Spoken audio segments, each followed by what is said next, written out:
fanning myself in the background before the intro stops. Okay. So the Hello. cameras just come up and I'm just swinging in the background. Okay. I don't know. All right. Hello, everyone. Welcome to the One Trick Hero podcast. My name is Pax Fos, and I completely annihilated that intro. I ruined it not only once but twice. Just like Boston got annihilated both times this week. Heyo. No. Ricochet taking after his brethren. No. Hey man, Okay. they're clearly your favorite team because you operate on the same wavelength. Oh man, I completely ruined it. I am so sorry. But all right, I think we're good now. Anyways, as I said, welcome to the One Trick Hero podcast. This is episode 8. I am your host, Pax Fos. Joining me today is Voxia. Am I? And Fish Whisper. I'm not even going to dignify that response. No longer muted, No longer muted. Thank God. hopefully. Oh my goodness. Okay, so we today will be covering Stage 2, Week 1. This is my second time saying this.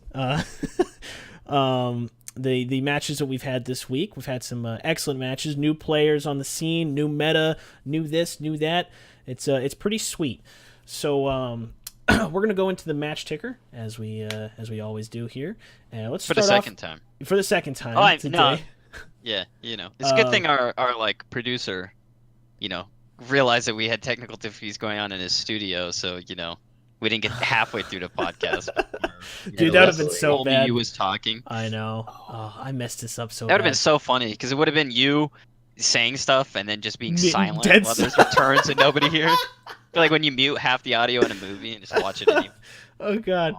Okay. All right. So, Fish Whisper, can you give us the results of last week's matches, please? Yes, I can. I believe we all know I'm capable of it, and I can do it again. Now, on Wednesday, Seoul 4-0'd the Los Angeles Valiant. Dallas won 3-1 over the Shanghai Dragons. The Los Angeles Gladiators were able to 4-0 the San Francisco Shock. On Thursday, the greatest team in the entire world, the Houston Outlaws, defeated the London Spitfire 3-2. New York Excelsior, they were able to 3-1 the Florida Mayhem.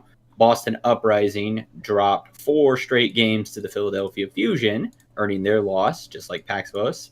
On Friday, the London Spitfire were able to defeat the New York Excelsior, proving that Houston is the best team in the league.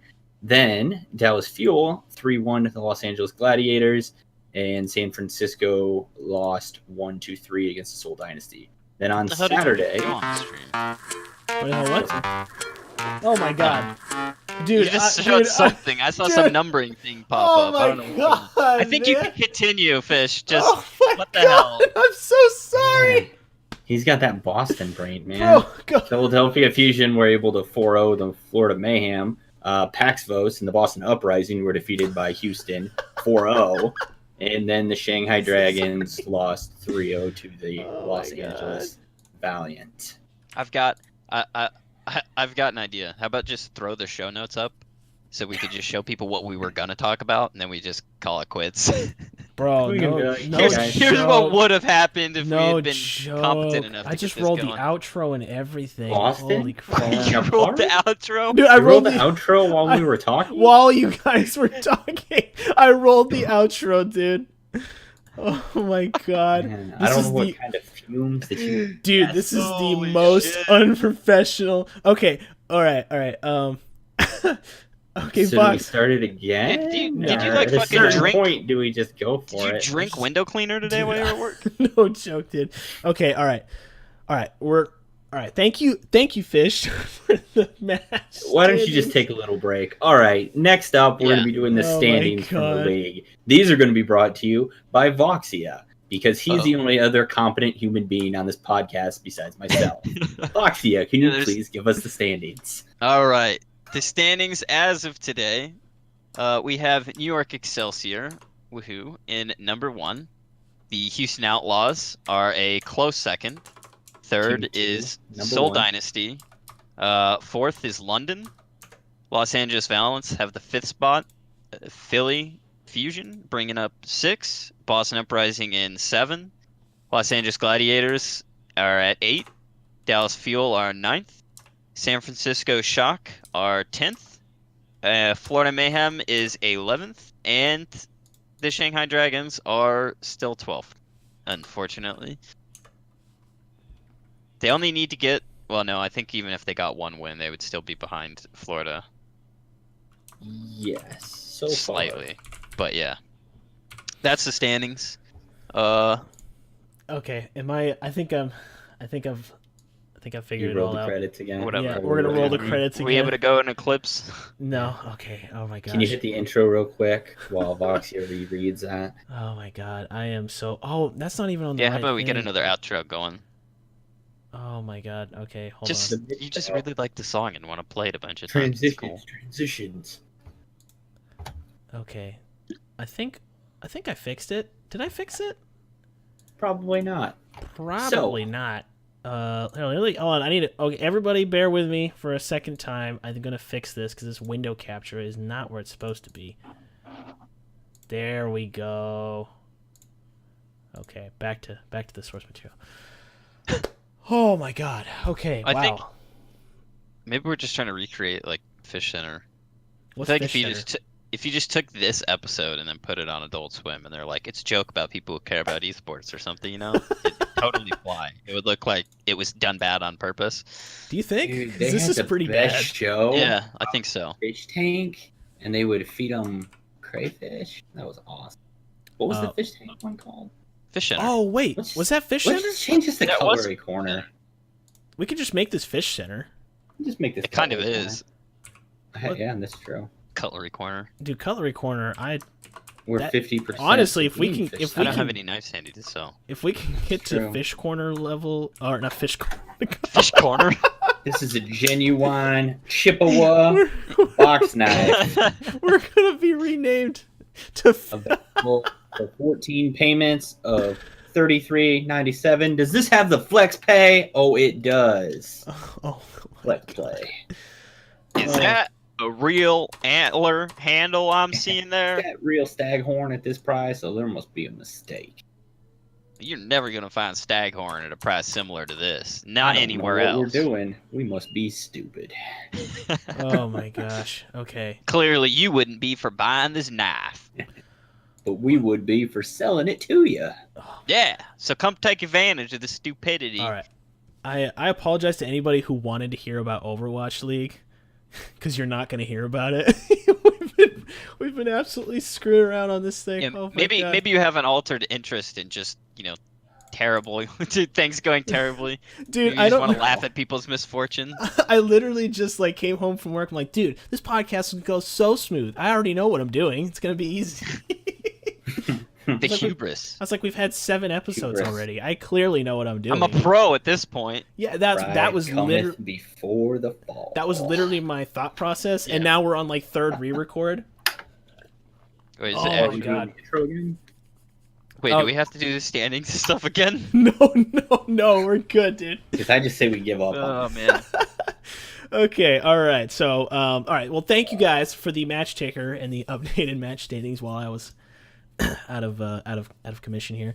So we're gonna go ahead and go right into our plays of the week, which is our section where we go over some of our favorite clips of the week's matches. We kind of talk about what we love about them. So I'm gonna go ahead and do the first one, and hopefully without ruining it. Are you? I don't know, dude. Am I? Yeah, hopefully you can get through it. Okay, all right. So we're gonna go ahead and look here at Maybe this. Lorian can put some emotional support in the Dude, chat. please. Oh my goodness. Okay. All right. Sorry, everybody. All right. So this is Boston versus Houston, which was a fantastic match to watch. Honestly. Now, I mean, even though I'm a huge Boston fan and they did lose, and that makes me feel bad. This was still a great game, and Houston really shined during this whole matchup, which I was really entertaining to watch. But anyways, right here we got this clip of Gamsu, who is the main tank for Boston Uprising. He was playing Reinhardt, which we're actually able to see in the meta now, which is fantastic. He definitely adds it's pretty fun to variety. see him. But over here you see him get Early pinned, meta. and he is able to catch basically the entire, half of the 3/4 of the Houston Outlaws team in the corridor here on Kings Row, gets the hammer down, is able to pretty much incapacitate all of them, and then just runs through there and does what Reinhardt does best, which, if you're thinking protecting people is what he does best, you'd be dead wrong. He's really good at swinging hammers around. Yeah. So anyways, Oh, go ahead, Fox. Like I was explaining to these other two just before we started, massive props to Gamsu for finally giving me a clip that I could title Hammer Time in Overwatch League, because I've been waiting for Reinhardt to just get a really fatty Earth Shatter that knocks down, and then him actually get a bunch of the kills himself instead of it being a barrage or something. And Gamsu's my man because he did it, so I was able to get the pun that just the best pun possible.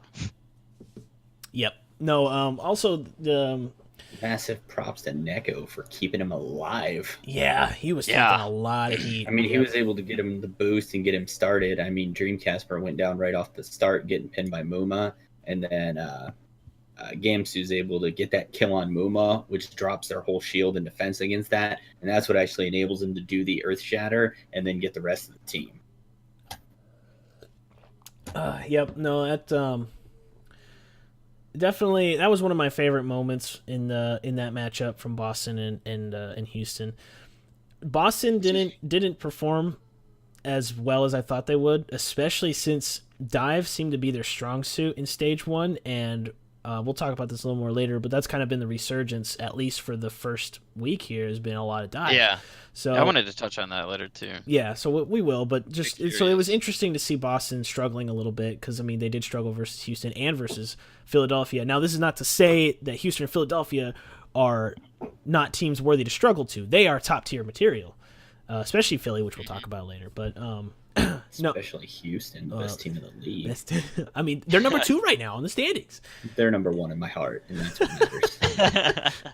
Okay, all right. So I'm gonna go ahead and bring us the next clip. Then next clip here is this is just a little funsy clip here with Tavik getting a nice reflect off of onto Libero. And if you were watching this, I mean the casters were going nuts when this happened. But anyways, he's over here on the point on Li Jiang and kind of just flicks around, sees Libero, and just does this quick little like oop, gotcha reflect, and is able to reflect a direct rocket back to him.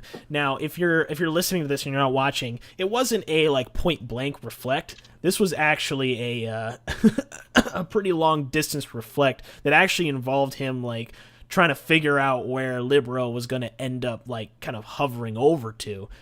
Again with the reflect, you can see right beforehand he's kind of like jerking his mouse all over the place, but when he sees Libero and he goes in for the reflect, it starts to steady out. And that's how like these guys are able to go flipping around, especially when they're playing like Genji. A lot of these guys play on higher sensitivity just to play Genji, or several of the other heroes like that, because they just want to be able to get like react faster. The accuracy isn't necessarily the top priority with that type of hero, but the fact that they can at a moment's notice stop and then immediately track like really like track really tightly, like you would see on like a Widow or a Tracer player. That's really good mechanics, and so that was definitely probably the craziest cool little moment that happened this week, at least from my perspective. And it just, again, it also showcases Tavik's skill, which unless you've lived, he's not on the best team of the league clearly, but he's definitely still very capable DPS. Man, the projectile reflect on him. Yep. Oh yeah. But yeah, no, that's all I got. Who's next? Let's see. Fish, you're up. Go right ahead. All right. So here we are going to have the Shatter Barrage combo. So XQC is going to get the Earth Shatter lined up.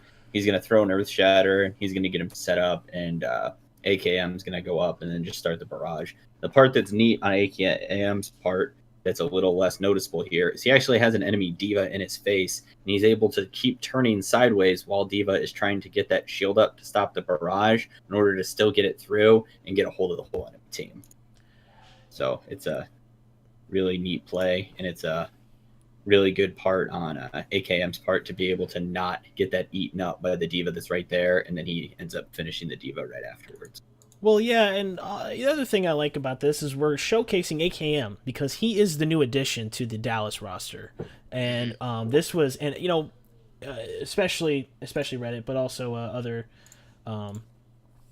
forms of social media were really hyping up AKM because he was the DPS carry for Rogue back when they were a team, and his DPS skills were not to be underestimated, and a lot of people were definitely hyping him up for sure. And I think, I mean, he was one of the first Western players to get called the scary, or was he the first one that was called the scariest soldier in the world by the people in Apex, or the Koreans in Apex? So. Yeah, and during Apex, he was also heralded as the scariest DPS to face. Flower said he was the scariest DPS he faced during World Cup. Yeah, he's definitely incredibly good. Flower is scary, so if it takes one to know one. Yeah, if Flower's scared of something, you should probably be scared too. I think what you're saying is nice though. It's good to see that the synergy is there. Seems there right away. I mean, there's usually kind of a honeymoon period when teams get a new player, and so they some teams tend to overperform a bit when they get a new player, but it doesn't seem. I don't think we're seeing that. It just seems like he works really well with the team right off the bat. So hopefully for them, it keeps up. And the other thing is, it's also showcasing XQC. He's been gone for a month. You know, he got suspended for the first stage. He's back stage 2. He has an excellent debut performance, and then that coupled with AKM, it looks like a brand new Dallas feel. I mean, I'm sure they still have stuff they need to work through strategy wise, but and it's weird because again, when Dallas Fuel first picked up AKM, the thought process was like, really, is the DPS what we're needing right now? I guess maybe so. What do you guys think about that? Do you think that's like a synergy thing? Like maybe like there was a synergy problem, or like I don't. Well, I don't understand. What I said I thought it was from the beginning. He'll be back shortly. Don't worry. Well, he's just left for a short. Gotta love Discord there. He's not a very big fan of my the avatar I got going there. That's a treat. Fish has the same one. It is true. God. He does have the same one. I actually do too. Let me. Yeah, where do I turn off my video? Okay, there we go. Everybody go on video yet. Oh. Just real quick for everybody. Oh my god! So this is just a great picture. This really. It's so good. Right here, our host ability to turn on sound and take a picture. So it's just good all around. Yeah, this is. But anyway, back to what we were talking about. Oops. I think they picked up AKM because they wanted him to essentially fill the role that they were using Taimu for, hit scan. And since he was being not super reliable on his hit scan or play style and they didn't know what was going on, I think they picked AKM to fill that role that they initially had done with him and to build it around there. And I think they're going to use Taimu kind of like they talked about a little bit, using him as a tank role and having him be more of a shot caller. So I think that was the idea behind it. He said himself that, or no, never mind. That's not Taimu. That's Seagull, but we can talk about that later. We can talk about Seagull too. I like Seagull. Yeah, Seagull's great. Seagull's good. Seagull's amazing. Seagull's wonderful. All right, ready for the next clip? Yeah, let's go ahead and roll into the next clip. That's you. That's still you, Fish. Yeah. Cool. Of course, it is still me. Now, so on this one, we are going to have the debut of the EQO. What he's going to do is just the Equalizer. He's doing same thing Shadowburn does. He is getting a giant Dragon Blade, and pretty much he's just gonna be kind of sitting back, throwing some shurikens, and then as soon as he sees the opportunity of being able to pick some supports off, he dives in, goes for the supports, gets Dreamcast for 2 beforehand. He actually shuts everybody down with that blade. It's just really good. It's just like Shadowburn. So I don't know exactly what's going on with the swapping of him and Shadowburn, but the fact that there wasn't really any drop off in the Genji play when they swapped kind of speaks for him. Well, and Vox? What the hell? What? Dude, why do people keep dropping? Dude, Fish, your camera's not on. Dude, did I drop from the call? I don't. Am I back? Yeah. Did you drop? Okay. I don't know. My Discord reset. Fish did. Because my Discord completely reset. That's what happened to me. All right. Yeah, so, a minute ago. Anyway, everybody, I am sorry, but we are having technical difficulties outside of my control now. So is Discord. We're not supposed to say anything about it because, Jeff told us in secrecy. It's on the hush-hush. Yeah. He's actually testing out the Sombra stuff on us first. And she's got some new hack abilities. And it's capable of rounding a podcast. Are you guys ready to wrestle with Jeff? All movement abilities. Okay, so to go into what you were saying, though, about EQO, I want to say Echo or like... EQ? Yeah, Echo would be cool, right? but It would Yeah. be, but it's EQO, not. apparently. But it's I not wonder cool. what it No. stands for. Equal quality orangutans. Opposites. Equal Every- quality opposites. Yes. Yeah. But anyways, Yes. okay, so they kind of went into on the desk during the match what EQO was bringing and that Shadowburn wasn't, and they actually when they had that interview with EQO at the end, that Zoe had with him, she was talking about it, and he was saying that Shadowburn's style is it's a lot more reserved. In fact, he's known to be the guy that holds onto his ult the longest, especially as Genji.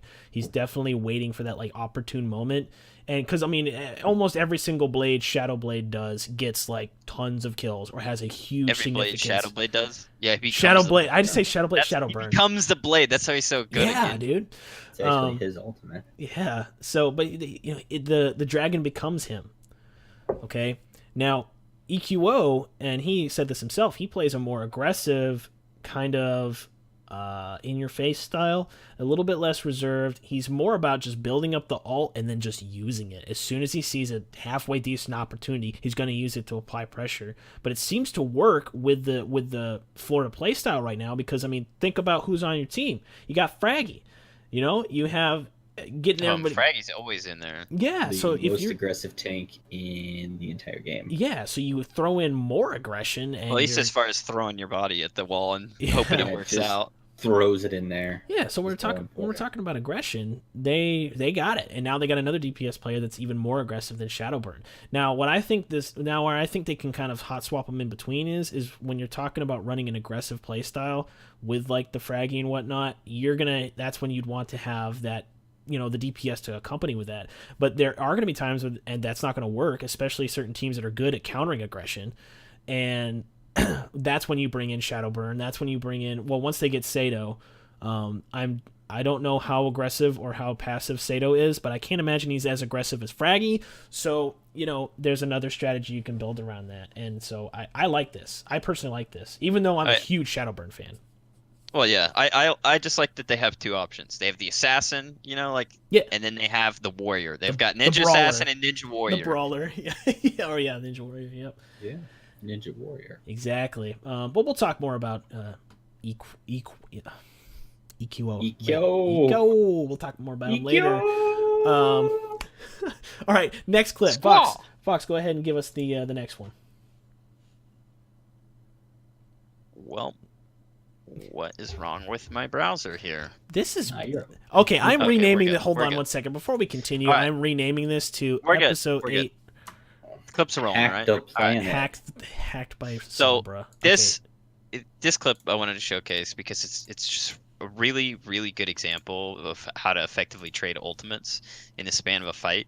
And it starts off with a Rip Tire from Florida that just gets stuffed because Janice throws his shield up on the New York side and blocks it.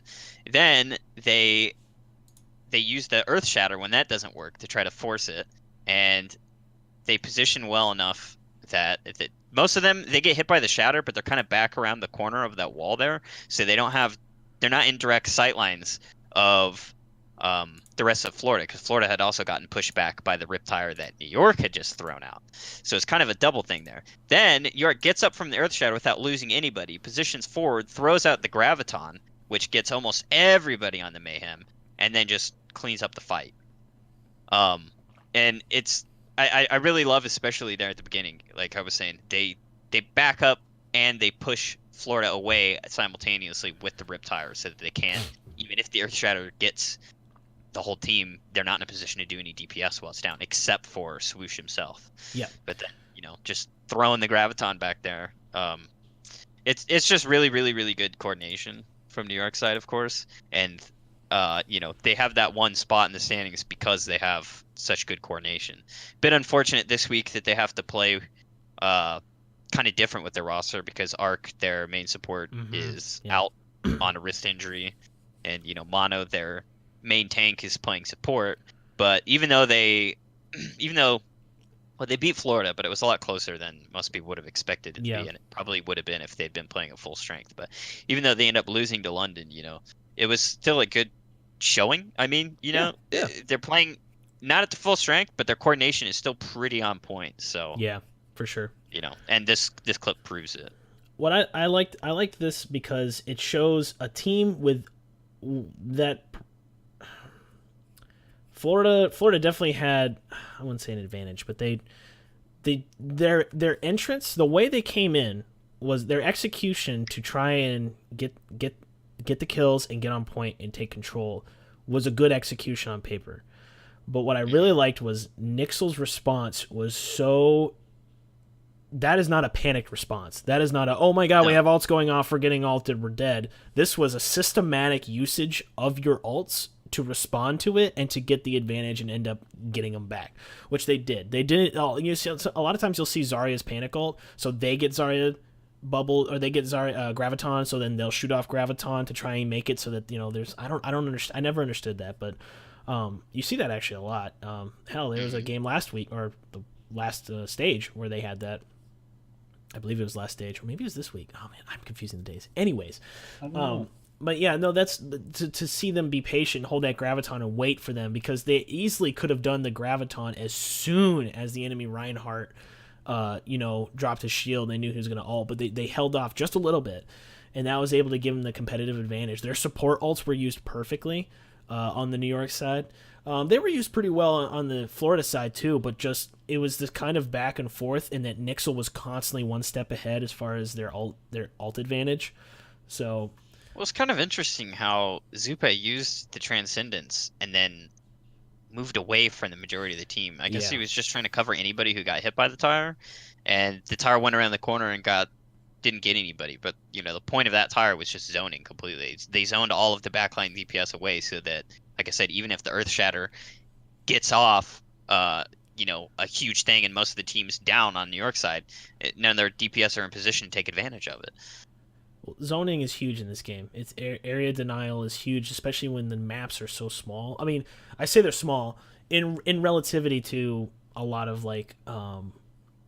competitive, in relativity to something like Battlefield or something like that. The map the maps really aren't all that big, even compared to. Yeah, especially considering they're similar to Team Fortress 2, but some of those maps are bigger even. Well, and it's not. It's even okay. Let's say compare it to Team Fortress 2. It's technically a smaller space because you have more mobility. There's more mobility available in the game of Overwatch than there is TF2. You have more heroes that fly, zoom, hover, all this other stuff, and so the map is inevitably made smaller because of the mobility. And so area denial, especially things like a tire, Diva ult, McCree, stuff like that, that is huge in giving you the positional advantage, which is what New York just did with the Riptire. And knowing when to use it for a kill or when to use it for a positional advantage is definitely a big deal. So I love it. New York's on top for the reason, they're for a reason. It's kind of interesting. I feel like multiple reasons. There might be a lot of people that they haven't played Houston this week yet. Yeah, Saturday. I'm looking forward to it. Me too.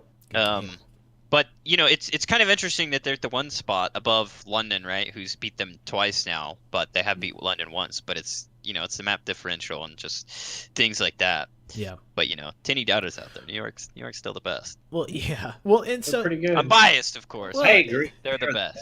Non-Houston team in the league. Yeah. Well, if Houston thinks they're the best, whoever Houston thinks is the best, right? So if they think they're the best, then they're probably the best. Yeah. But if they think New York's the best, like they've said in interviews, New yeah, York must that's true. I don't know. The thing that I did see that worries me, the only thing that worries me is it looks like Nixel has tricked Jonak again. Because first they tricked him into thinking that Zenyatta was just a DPS character, so he'd play it. Now it looks like they've tricked him into thinking that Moira is also a DPS player, and it's an okay thing. Yeah, that makes sense. I'm a little worried that he's got two of them, that he doesn't realize that he's not playing DPS. I mean, he is playing DPS. It's just that he has the ability to heal too. One of these days, they're gonna remove the tape. He's definitely a primordial. He's a primordial DPS. One of these days, they're gonna remove the tape on his monitor where it shows the labels over each class, and he's gonna be like, "Guys, why do I have to have tape on my monitor?" He's just gonna be pissed, man. Oh my god. The characters from the right side of the screen. Those are the damage dealers. Everybody gets a heal, right? Yes. Yeah. The heal just makes you do more damage. Oh my god. Good stuff. Yeah. Okay, all right. We'll go into more of this stuff later, but last clip. Go ahead, Fox. All right, so this last clip is featuring Janice, also from New York. He is mainly their bench tank player, but he's obviously filling in because Mono's switched to support for the time being.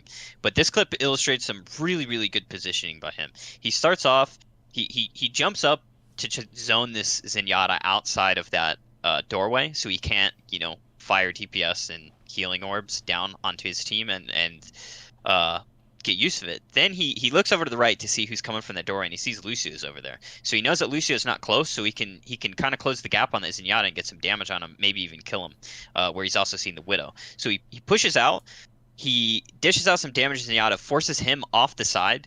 He also gets some damage on the Widow, decides to ult, and then looks like he's about to maybe try to finish off the kill, but he looks over and sees Zenyatta going back to where he knew the Lucio was. So he goes back in the doorway, jumps over there, and zones both the supports out of that fight that's happening on the payload. He probably predicted that Zenyatta was going to Transcendence over there just to get back to the fight, or maybe it was a panic thing. But either way, when the Transcendence comes out from Hug Open, he just gets he gets Winston raged. He gets knocked around by these big monkey paws into the corner, and he doesn't even have a line of sight with most of his team because of those crates that are there. So I just love it because it's positioning from the start. He positions well, sees where the enemies are, then he doesn't make an error in positioning by overextending. Then he also predicts where the healer is going to go and positions properly to use his ult to counter that. It's really, really fantastic. Yeah, no, Janice, actually the whole tank line from Nixel is fantastic. Oh yeah. They play Mono, Yeah. Mono and Meko. I just combined the two of them. God, that would be terrifying. If the two of them did like a fusion, like from DBZ. Oh my god, yeah. It would be almost as scary as a Poco.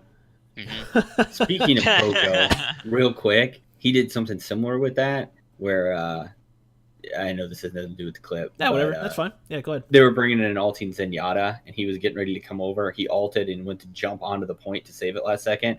Poco boosted into him, booped him off the edge, and we put it out of overtime, and they won that way. On that when point. was that? Was that against? Was that the first game this week? Was that the first game this week? Philly v Boston. Yeah, I think it was against Boston. No, who did Philly play Boston first? Yeah, that was the first game. Yeah, I think that was who it was. Okay. Was it? Wait, yeah. Okay. I think it was against Boston. Oh, whatever. Anyways, I'll show you guys later. Yeah, no, but that's awesome, cool. Man. But no, going back to the clip though, I like the tank play from New York Excelsior in general, but also I really like how I love how they zone out the enemy. They're really good. It seems like they're the tank line for Nixel really rarely focuses on kills or even damage more so. It's literally just being a meat wall. Well, I mean, you say that, but whenever you see Meko on, D.Va, I mean, he's mostly on D.Va, but when the Spectre switched to him, he almost always is just engaging people and trying to kill them as fast, like. Yeah, I'm sorry. Let me correct this. I meant the main tanks. I didn't mean off tank. Off tank, as D.Va, I mean, you're basically supposed to be just a big fat DPS, I mean, you are a bully. That's what you're supposed to be. But the main tanks for Nixel are very much know how to be meat walls and know how to zone. Like this is a perfect example of knowing where your chokes are, those two doors, and he's controlling both of them by himself. Mm-hmm. That is crazy. He's giving his DPS and his supports so much room to work. I like it. I really like it. It's really fun to watch. I just love how you see that split second where he makes the decision. He's like, no, I can't chase the Widow. He looks over to confirm if Zenyatta is still there, if he's in the fight, and knows he can just go zone him. It's, Janice has done a pretty good job subbing in for Mono, but like you said, both of them, they're really good at just kind of aggressively zoning the enemy team out. And just I don't being that like bastion that they can't get through. Yeah, and I don't think the New York kind of struggling a little bit more than they normally do because of their because of Ark's injury. I don't think that was necessarily due to Mono not being the main tank. I think Janice did a great job. I don't think that was the problem. I think the problem was literally just Arc not being there because his support play is phenomenal. He said not only that, but he said in interviews that he does a lot of the shot calling for the team and does things like true. pays attention to the enemy ults when they're up and when they're out. So even if none of that, we knew none of that. You never know how much one player can affect a roster, even if it's just even if they just throw comments here and there that keeps everybody's head in the game, it keeps them positive, and in the fight, you never know.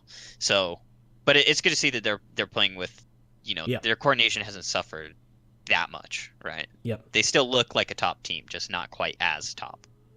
Exactly. And we're gonna go ahead and transition this into news. But as far as the news goes, we're just gonna talk about players here. We're just gonna talk about stuff here going on. And stuff. Houston. Yeah. So go ahead, Fish. Let's talk about Houston. Yeah, because that's what I want to talk about. Let's talk about Clockwork. Let's talk about Clockwork playing Tracer. Okay, that's exactly what I was gonna segue into. Clockwork playing Tracer, because I think Striker is incredibly good at Tracer, and Clockwork was like 50-50 with him and got the better of him pretty decent amount of times in that match. I agree. So I think that had a lot to do with a couple of the map wins. Well, that's what I was trying to segue into, was that no segue. That's what Houston Clockwork. That's what we're talking about, though. One person can change a ton of things about the way the team works, and Clockwork would that happened to be the right place and the right time for him. Clockwork was known to be a good tracer, but he hasn't really shown. Well, he was known to be one of the best. Really, he's known to be really, really good at tracer. It's just that most of the time it was better to have Jake run tracer, because they didn't have like a specific setup to where, because they almost always halfway through the match they would swap tracer or move that in, or Linkser was being a little more consistent with it. It seems like they wanted to keep Linkser in no matter what. And with a little bit of shift in the meta so far, it allowed them to put Linkser just on that hit scan and then be like, okay, well, we're not going to need to run any of Jake's stronger heroes here. Let's do that Tracer 1v1 with Clockwork. We'll put him in on this map. They did it. Clockwork did really well, because there were maps where Jake did break out the Tracer. It looks like their goal is more to just keep Linkser on that hit scan because he's so good at it, and just kind of working around it. Also on the Houston side, talk about Spree. His Zarya. Oh my god. Yeah. Can we talk about Spree? And it was like I was just going to add something to the Jake thing. Let's talk about Linkser Zarya too. It made sense though, right?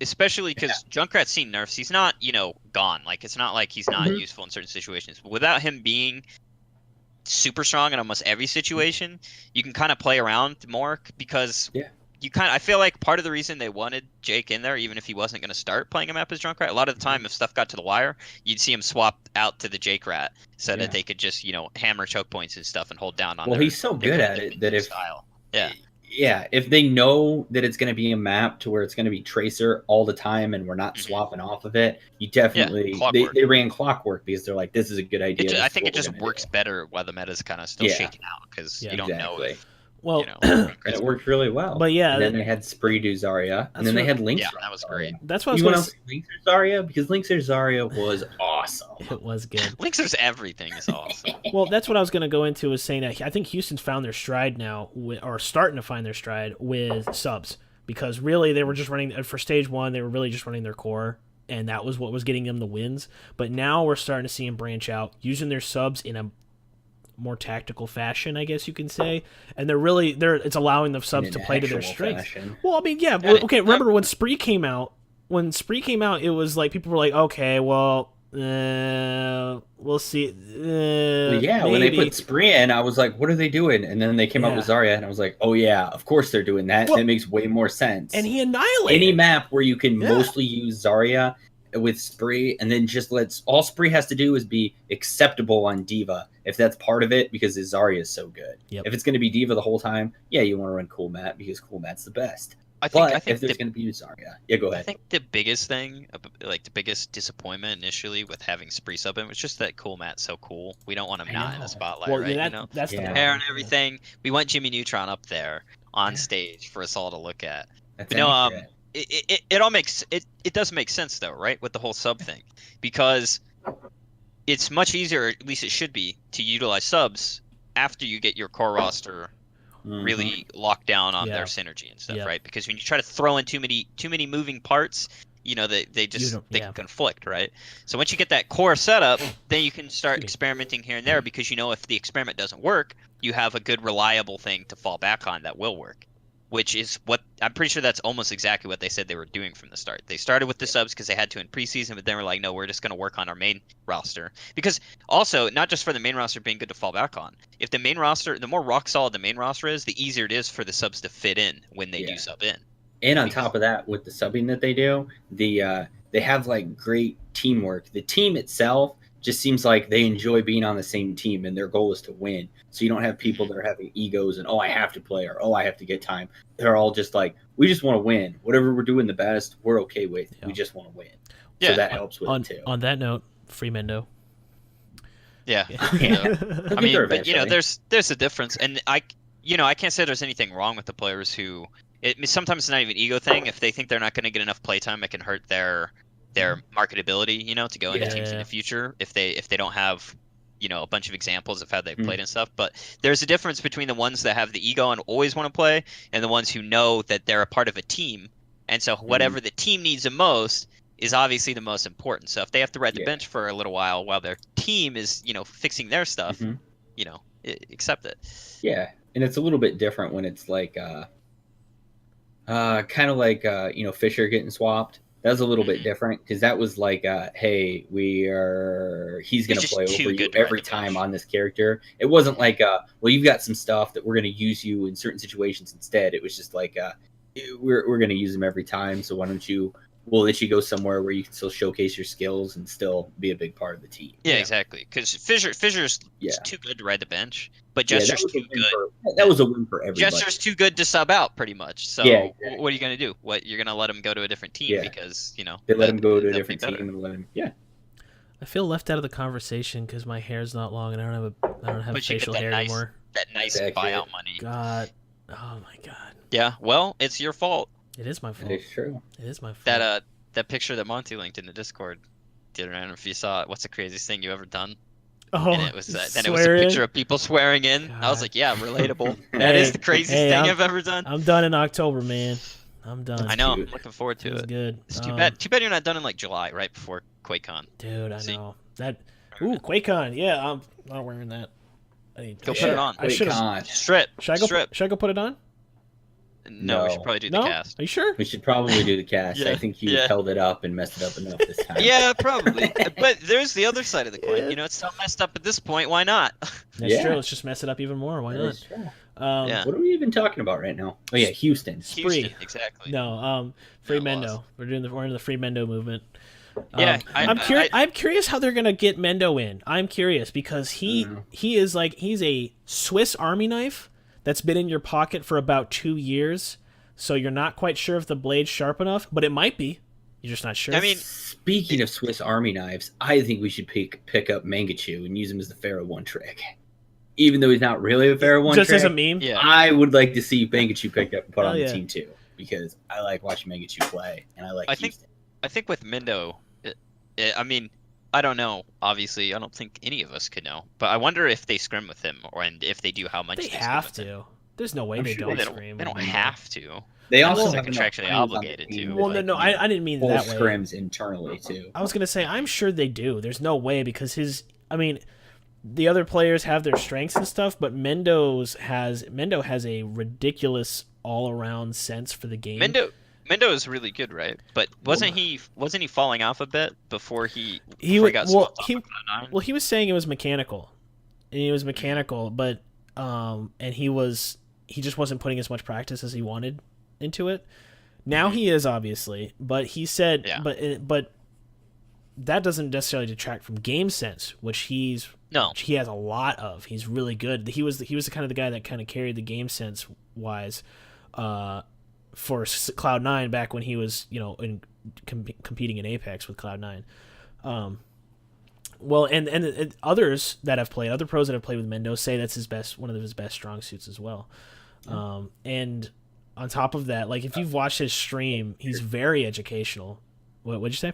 Especially, I said it's something he can still even contribute with if he is on the bench. yeah, Because exactly. it makes sense because What- he can watch other people and practice and evaluate, and hey, Yeah. you missed this while you were doing that. He can make improvements. Which makes So even though he's on the bench, he can still be helpful. which makes me think he's scrimming with them. I don't see why he wouldn't be. Yeah, I mean, probably. I'm sure he is. But, There's only a handful of players that are that good that it's I even wonder- worth playing against each other. I wonder if scrim he'll them. continue riding the bench on Houston, or if he'll get swapped. If they don't find a way to utilize him in stage 2, I wonder if, or don't not know. stage 2, but phase 2, like week. I think it's what is stage 2. What? Stage 2. Are you talking about of the signing window? Season 1. No, I'm just Oh, forgetting signing about window. what are the terminology. We're not in stage 2 yet, right? Yeah, we're in stage We're 2. in stage We're in 2 stage of 2. season 1. What is Wait, the hold on, overarching- hold on. Stage 2. Yes, season we are. Yeah, we're in stage We're in 2. stage 2. Yes. Stage 2. Week 2. Yeah. Season okay. 1. So if they don't, Yeah. that's right, it's the first season. So if they don't utilize him by the end of stage 2, like I wonder if there'll be a cutoff for him, if they still haven't found a way to utilize him on stage What do you mean? or playing time, or maybe If he they don't doesn't. find a way to utilize them, whether or Yeah, if not they don't- they're if they don't find a gonna way trade to by put a him- certain point. Well, on yeah, they stage, would have to just trade trade him. They would have to trade him by the Well, maybe end of stage 2. No, he just could means whether or also- not they'd want to. Oh, If they whether or can't not they find a way want to- to. Oh, yeah. okay. Yeah, he could also be fine with primarily being a bench player in case of emergency, and then yeah. just contributing to the team's success in more behind the scenes ways. He might Maybe. be doing a decent amount of coaching with them too. Yeah. You never know. I mean, maybe that's his plan. Maybe he's Yeah. back there and he wants to. Maybe it's something he eventually enjoys coach or more something. too. Yeah. I don't know. Yeah, we'll Exactly. see. I hope the best for him though, because he is a good player. I do enjoy watching his Yeah. streams whenever he streams. He's very Funny guy educational. too. Yeah. His handshake antics at MLG Vegas were very entertaining. Oh, that's right. I keep forgetting you met him at MLG Vegas. I didn't get to meet him. I almost did because he was kind of standing in the doorway sorry. area of Yeah. the media room before an interview, and I wanted to ask him for a handshake and then give him a really awkward handshake myself for fun. Yeah. But I also didn't want to interrupt anything that was going on, possibly, so I just kind of, shied out Yeah. of it. Didn't it was Surefour that tousled your hair, wasn't it? Is that what happened? So far, no, nobody tousled my hair. I complimented Raucus on his hair. I said, "Hey, man, I like your hair," and then Raucus was like, "Oh, I like yours too." Surefour, I took a selfie with, and I stuck my tongue out, and I didn't realize that I stuck it out so far that I was almost licking his cheek, and I was like, "Oh, sorry, man, I didn't mean to almost like fucking lick you," and he's like, "Whatever," and he stuck his tongue out too, like. That sounds like Surefour. He played around like he was gonna kiss me or bite me on the cheek or something, right? He's fun. Which one was it? Kiss you or bite you? One's an Maybe assault. both, man. Yeah, well, I guess both Maybe are an both. assault. Yeah. Nowadays. One's assault, one is a nice welcome. What is Oh my god. Yeah, no, so but okay, so on the subject of change ups as far as the teams go, we saw Shanghai playing a little differently. It looks like they've improved a little bit over the break. Dallas we've seen improve a little bit over the break. Even Florida seemed a little bit better over the break too. Yeah. Yeah, they did play. Seemed a little more revitalized. Maybe it's it's stage 2. It's a new stage. Forget about the first stage. Just play like it's Yeah. play like there's nothing in the past or something. But they're Well, playing a bit better. Another thing They also that had a week off the game plan. yeah, that too. That too. The other thing I was thinking about as well, though, was the meta change. So, I know we were going to talk about this, but we had Mercy We meta. talked about this before or after EQL. We didn't really talk about it. We'll talk about before. So, Might as Okay. well. So the meta change, Mercy's no longer overpowered, which is great. She's kind of I think she's in a nice place right now. This is a really good place Yeah. for Mercy. She's seen some use and We not seen. yeah, we expressed in the previous Pharmacy, Widow. Yeah, and we've expressed in the previous podcast few that we were concerned about quad or tank or even triple tank being the mainstay for most things. And I still think that was a founded concern, but what we're seeing right now isn't that, which I like. We've Yeah, seen a few I'm instances of triple tank, but it has not been bad. So far, we've been wrong. Yes. So hopefully it stays that way. Exactly. And we're just wrong altogether.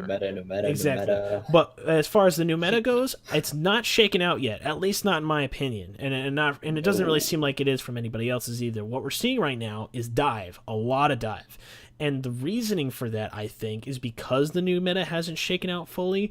we have almost every single team is comfortable to some degree or another with dive, because that was a long stay meta for a while, and it's also it's very established as far as how the strategy goes for it. So what you saw during this last week was a lot of dive, or modified dive. They'll have dive but with a widow, or dive with this, or dive with that, and they've kind of been messing with that. Dive with a Linkser. Yeah, and granted, it's dive, but it's still been fun. It's been fun to watch. I don't know about you guys, but I don't know. I like dive. I think I mean, I love dive. Yeah. So As far as I all always the did. metas go, I like it's to play one it, of the I most like to watch entertaining it. ones. Yeah. It's got Constant a lot of action. high skill cap things going on at any given time. Well, yeah, and of course, I'm not saying that's all they did. I mean, hell, we saw in the Kings Row clips, we saw them not running dive. That was Yeah, and we did see some quad tank here and there on certain maps, Yeah. but it hasn't spread. It wasn't more than it was being played before. It's still Yeah. just certain It situations. is okay occasionally. yeah, Yeah. which to is what we watch. want. It's just when it dominates Yeah, it. Like, if you can have some maps where the quad tank's good, if you can have some maps where you want a death ball, if you want to have some where there's dive, that's great, especially when it mixes it all up. Yep. What's Yeah. awful is when That's it an all awesome turns meta. into just one style. Yeah, Yep. even as much as I love dive, it's Yeah. like you're saying, if it's just one style Yeah. that's the most Dive all the effective time on is every not map, fun. no matter the situation, there's something wrong with the balance. Exactly. But what you're talking about dive is interesting. I think it ties in well to talking about Boston, right? Yeah. It's interesting Boston. to me how they were looking like the best dive team, Mhm. and they had started playing because originally, they only played dive, and they played it really well, but they were kind of shaky when certain things happened. Yeah. And then they shored up their weaknesses, I guess, and became what was looking like the scariest dive team. And now with stage 2, it to me, the way they were playing it, it almost seems like they regressed a bit. They look like they did before they became the best dive team, when they were still good at dive, but they were just the coordination wasn't on the same level. So Seems a little bit like they were relying on the Mercy meta kind of hard. could be, yeah. I'm hoping that's not what I it don't know. is, but it's Yeah. possible. I just mean it feels a little bit because all the other teams might have been like, with the Boston wasn't like, most of them weren't running as like part of a unit when it was dive without Mercy, were they? Like, actually, like, no. Cool, Matt. No. I mean, those guys No. were all almost No. already part of a team Yeah. before they were on Houston, so they'd played regular dive without a Mercy. Yeah. They've already Yeah. played it to it, and Houston plays super defensive anyway. Their tanks are always ready to peel back and pull out of the back lines, so them not having a Mercy, not the biggest deal. Yeah. Yeah. And I'm mostly just talking about Houston because it's the only one I pay attention to or care about. Yeah. But I think the teams, because if you notice, Seoul played a lot better too. I think that's because they don't make a lot of small mistakes. So I think Boston will be able to adjust from it. I just think it's something that they're not, it's not something they've had to do or get used to yet as a team. Yep. Yeah. I just thought it was Well- interesting, They seem to regress a bit, so hopefully they find their footing again. Well, it might be the I think opposite. they will. It might be the opposite of because there's a traditional New England curse with the New England teams where you start out the season really strong, and then when it comes to clutch, they just drop it for no reason sometimes, and that's We're when not we. really. Well, that's the way like the Red We're Sox. still at the start of the season. Well, no, but I'm saying it might be the reverse for Boston. Whenever they start out, it's terrible, and then they just ramp up and get better. I don't know. Maybe. I mean, that's ideal. If you're not going to be a team that's dominant the whole way through, it is definitely better to be dominant towards the end when you get to It's playoffs. better, and because then you can be like, "Oh, it's not fair. We didn't get in. They cheated." Yep. Give you something Well, to complain about. And again, these are all the Boston is a scrappy team. These are guys that weren't part of huge orgs beforehand, and so there's Well, there's gonna Yeah. there's gonna be new there's gonna be growing pains, but Obviously, obviously I think we the meta developing is going to have a lot to do with their Yeah. stuff too. I was gonna I say think once it gets settled in, they can get some practice and figure it out. I mean, they ran Doomfist successfully, so Yeah. it's not like they can't make stuff Maybe- work. Maybe Huck just wasn't coaching very well because he's emotionally scarred from that clip you showed me of the cat, like licking his butt. Yeah. Maybe he's Oh, emotionally. that makes sense. I Maybe didn't he was sh- just emotionally distraught. I didn't and show that just- on stream, did It's I? just crushed. No, No. Okay. and it's not even. For anybody just really curious, it sounds way stranger than it is. It's just I don't know who was taking the video, but he's like laying in I think it was bed his and wife his or girlfriend. cat's just licking like his pajamas, wife, like I don't know. near his butt. Sorry, Huck, It's if you're just- listening. Like, what are you doing about that? What are you doing, cat? Don't worry, he's strange not. thing. I But in any know. case, no, they.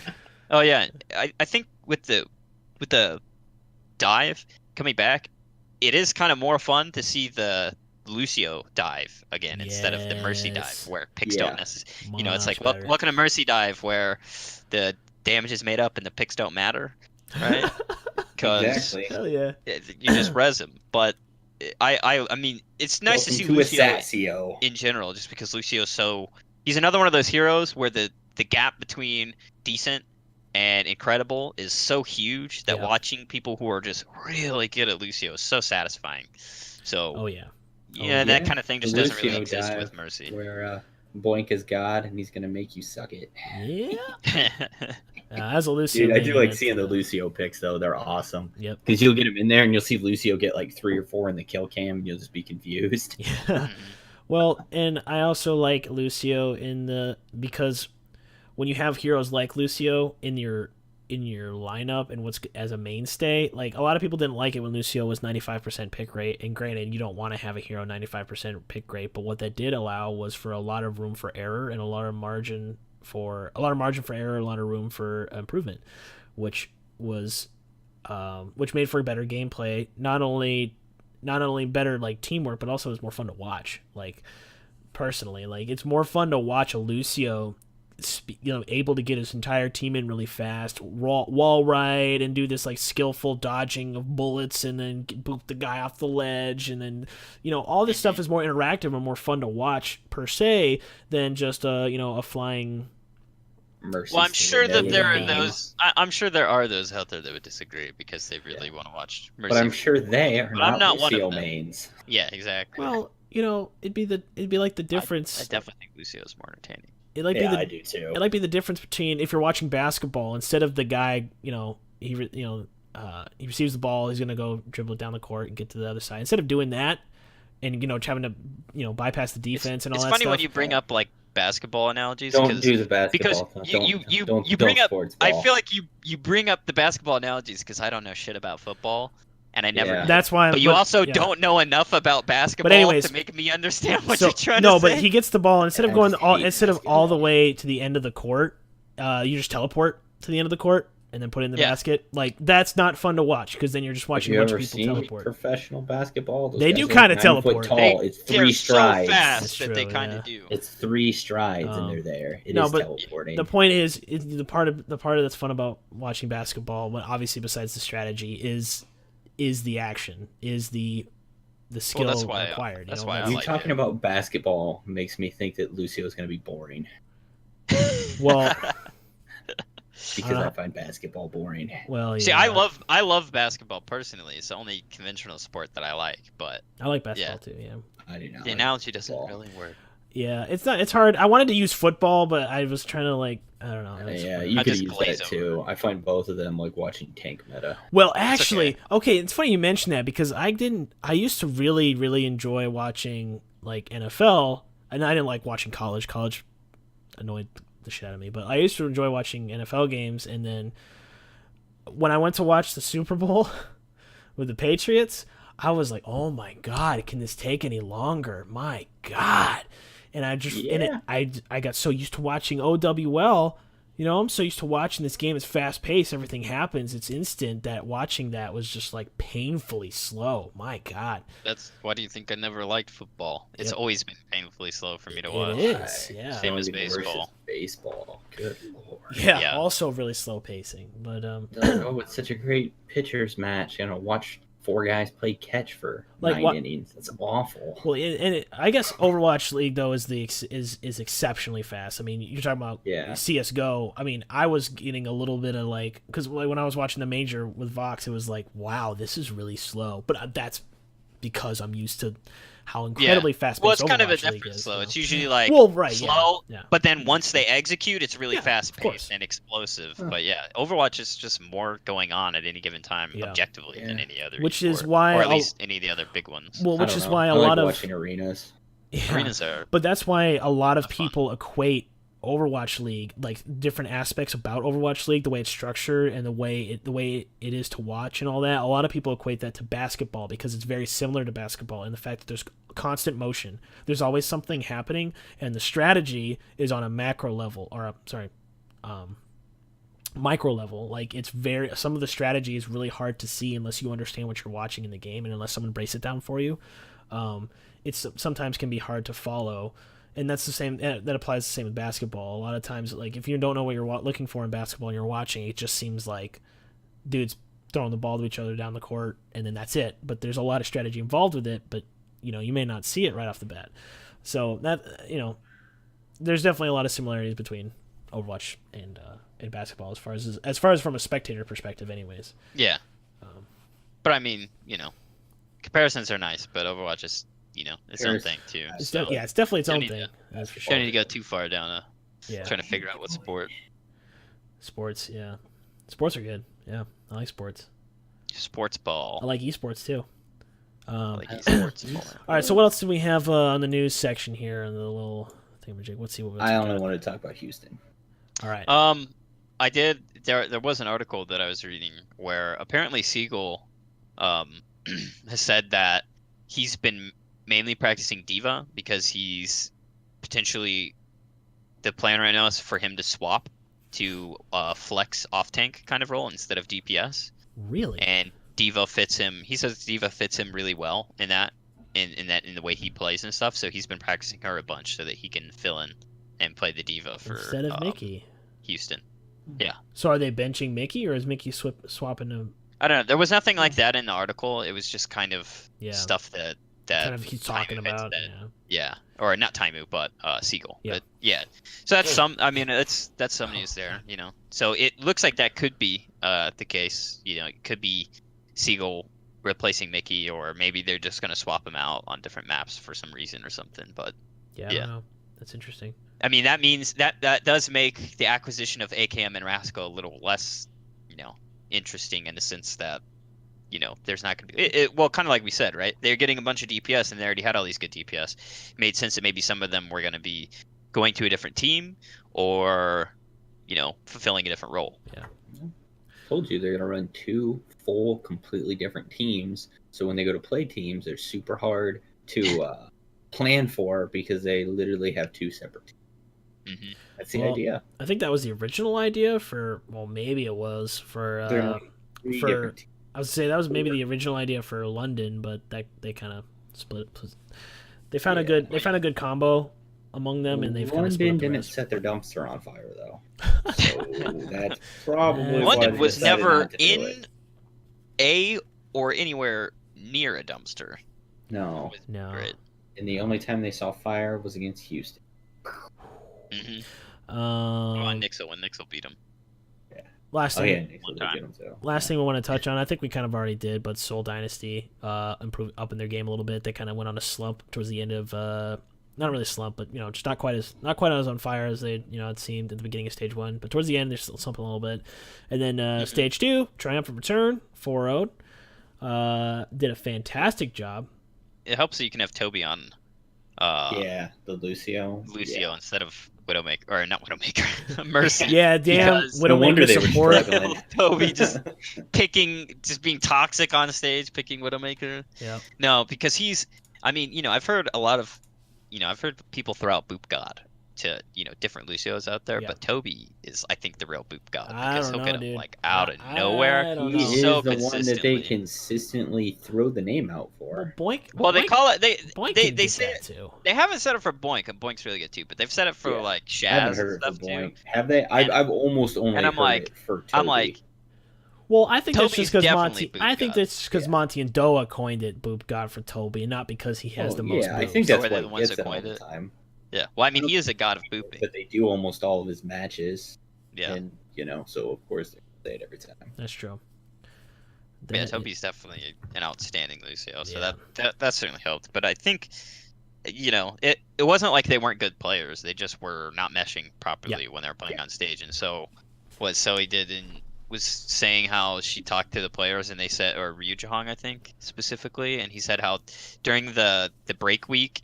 They weren't scrimming or like super hard practicing. They were just kind of meshing as like they were just mainly hanging out outside of the game as a team to just kind of work on their, their relationship as teammates a bit better. So I think I wonder if that meant like doing mystery rooms rooms or what do they call it? The unlock escape rooms. Yeah, whatever that is. Yeah. I've always wanted. I haven't had a chance to do one of Long those. But I've walks always on the wanted to do beach one of those. together. Ooh, that sounds fun to me.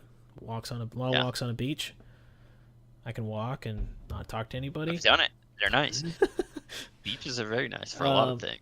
For a lot of things, like walking alone, eternally. Like finding dead sea creatures and collecting them, like Charlie. Communicating with Cthulhu. And eating them. Yeah. Yeah, good times. Approaching the homeless population that may or may not be living under the pier, doing nefarious things. Oh, under the pier is under the deck is a It's a beautiful place, Oh, Charlie. God, no, what are you doing? You said it was magical, and it wasn't. It is magical. Oh my god. Okay. All right. That was a It's Always Sunny rant. All right. So we're gonna go ahead and progress into Hero Select, and our Hero Select for this week is Should be no surprise. You guessed it. Equo. Oh, what? Oh. E-O-Q, Did you say Muma? Q-O-E. Echo. Equo. EQO. EQ. According to him, it's supposed to be said EQO, but for some odd reason that just doesn't roll off the tongue. I don't. EQO. EQO. That's how you're supposed to do it. Like the old EA Sports intro for video games. EQO. EQO. He's in Whoa. for Shadowburn.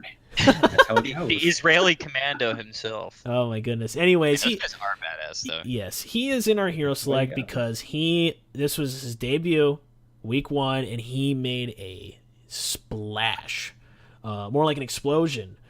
Splash. Yeah, splash. EQO. Yeah, he did fantastic. That's what the waves say. That's what waves say when they crash against the rocks. Actually, it's EQO. That's why that's his name. Oh. That's the name. I think we just Spends discovered a lot it. of time crashing on the rocks. Well, Yeah, and breaking the rocks. That's Yeah. what Water does over time, but he does it much faster. And this analogy has gone. Yes, his Way new awry. name is Erosion. All right, Pax, lift your head up. Keep Lift up your the head up. spirit. Okay. You're the one There that you go. originally turned this one into a shit show. I know anyway, we've so just you got it. You opened this completely- up to us saying I stuff. ruined everything. You Oh owe my us God. some I time to just do. make ridiculous I do. analogies No, and you're say right. dumb shit. You're not wrong. Yeah. Anyways, it's EQO because granted we saw some new players such as AKM who performed very well during the Well, he's not. Well, I mean, I guess EQO isn't new either, but AKM also has had more. Well, we've seen more of him in the past I than meant EQO has. new to playing on the to stage. Overwatch League. Yeah, right. to play. Yeah, that's what I meant. But EQO jumped on and he's filling in I guess the biggest thing was he's filling in Shadowburn shoes, and he's widely accepted and known as one of, if not the best Genji, period. If not, or not even just Genji, projectile DPS. Yeah, he Well, yeah, plays it's other very things too. So, yeah, Shadowburn. Zarya. Well, yeah, but what I'm saying Zarya's is, insane. what I'm saying, he was filling in Shadowburn shoes, and he still performed. He performed so well that people were like, maybe we don't need Shadowburn back. You know? Yeah, when I first saw the match, I was like, wait a minute, Shadowburn's not playing? Wait, who is this EQO guy? How did I miss him being picked up at some point? I didn't see the news for that. Who is he? And that's when I immediately saw that clip, pretty much, that because I think I tuned into the game a little bit late. And I saw that clip, and I was like, well, Can't argue with he's here. results. He's made his presence known, and he is just wrecking people. You So can't Man, argue. they just good shit. completely killed the shit out of Florida. Yep. Yeah. Like they just like every time it was just like team kill, team kill, team kill, team kill. Well, it wasn't even just that. It was Boston. Like he absolutely destroyed Boston. Like didn't even give him a chance. I know. I just wanted to make you be the one that said it. Well, it's been a good podcast. All right, we don't need him. All right, anyway. cool. But Now yeah, we he can was get it just to not he having was any more just errors. messing them up. I mean, I like we were kind of touching on earlier. It's really interesting that they bring him in because specialists generally they play their specialist for a different hero than the other one, right? But now what Philly has is two specialists that specialize in the same hero but completely different ways. Yep. You've got the more reserved assassin like we talked about earlier in Shadowburn, which is kind of funny that they were saying that too because as we've highlighted before, Shadowburn generally does play pretty aggressive, at least we think, right? Well, It's just UO plays so much more aggressive Yeah. that it does make Shadowburn look He plays like aggressive but reserved with his blades. I was gonna say he's yeah. aggressive, but he's aggressive meaning he's constantly doing something. He's never passive, but aggressive. He's still careful about his engagements. He's not, Mhm.